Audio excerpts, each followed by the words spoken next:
Each of these three items has one thing in common: sapphire. Pure synthetic sapphire is one of the hardest minerals on the planet, usually falling at an 8 or a 9 on Mohs scale of hardness, right below the hardness level of diamonds. While regular clear glass and clear sapphire might look the same on the outside, they're actually made from entirely different materials. Tissot, a watch manufacturer, uses sapphire instead of glass on their premium watches. This makes sense from a durability perspective, because the sapphire will remain scratch-free forever, unless your watch is coming in contact with diamonds on a regular basis. Of course, glass would be cheaper to manufacture, but it also scratches at a level 5 or 6. Sapphire is much more expensive to make, but its hardness level and scratch resistance makes it very appealing for use in high-end gadgets and electronics.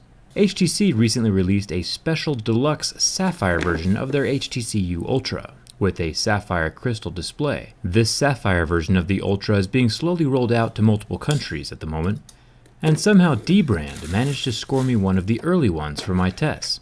So thanks for the pink phone, guys. I appreciate it. If you can overlook a few missing features and a lack of a headphone jack, the HTC U Ultra is actually a pretty good looking phone on the outside. This cosmetic pink finish is rather exquisite. And last but not least, we have the most expensive screen protector in the world from Zag. Costing a mind-blowing $50 US, this Zag screen protector advertises a hybrid glass with real sapphire crystals infused inside of the protector. The box also claims unparalleled scratch protection, so we'll have to see how this holds up. So far it's feeling and acting a lot like plastic. Today we're going to find out which of these devices are using real quality sapphire, and which companies are just taking advantage of the sapphire hype train and using advertising buzzwords to empty the wallets of their unsuspecting customers. One of the easiest ways to tell different minerals apart is by their hardness level. Plastic scratches at a level 3, glass is a 5 or a 6, and sapphire would be an 8 or a 9. Diamonds are the hardest mineral on Earth, topping the scale at a level 10. Mohs scale has been used by geologists and scientists for over 200 years now. I'll go down the line scratching each sapphire object in order with the same tip to see which one scratches first. Already at a level 3, we start running into problems with that unmatched scratch protection on the world's most expensive screen protector. Pretty embarrassing.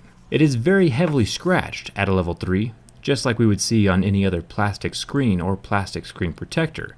That would cost a few pennies. Very disappointing. You might be better off just taping a $50 bill to the front of your phone and hoping for the best. Last time I checked, sapphire doesn't catch fire either. Plastic, on the other hand, would catch fire.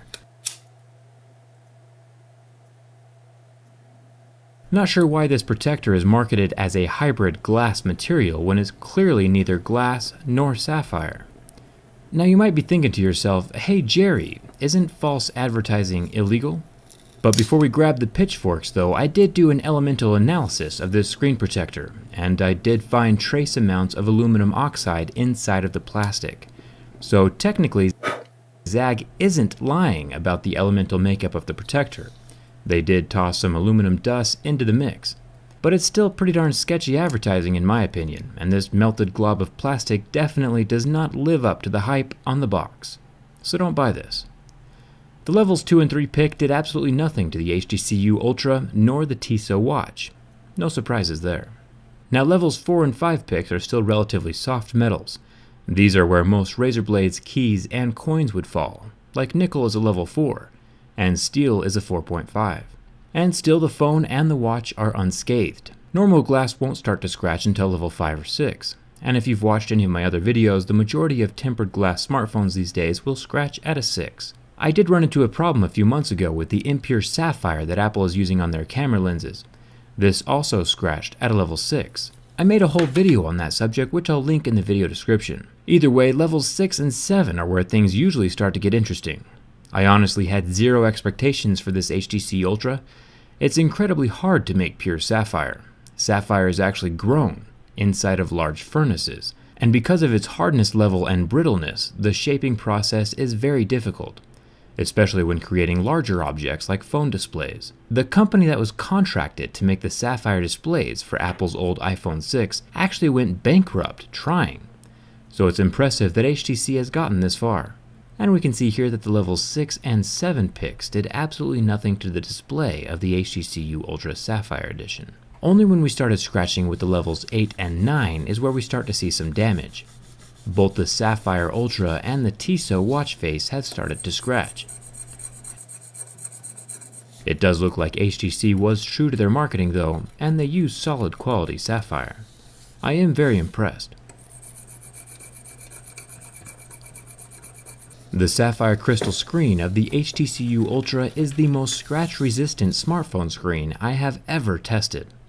Definitely deserves a thumbs up. Keep in mind that not every Ultra is sapphire. This is a special edition phone that does cost a lot more. So the Tissot watch passes the sapphire test, and the HTC U Ultra definitely passes as well. But that $50 Sapphire Defense Hybrid Screen Protector from Zag is an overpriced, overhyped, buzzword-filled piece of advertising garbage that takes advantage of unsuspecting old ladies who don't know any better. I'm seriously not a fan. You're better off buying a 5-pack of screen protectors from Amazon for $1 a piece. I'll link some in the description of this video. If HTC can bring back all the flagship features they dropped from the Ultra and plop a sapphire display on their next flagship phone, they might have an epic winner on their hands. I have my fingers crossed for HTC. If you know someone who could use some real sapphire on their smartphone, or protection from fake sapphire, show them this video. And if you want sapphire on your phone, let me know in the comments. Thanks a ton for watching. I'll see you around.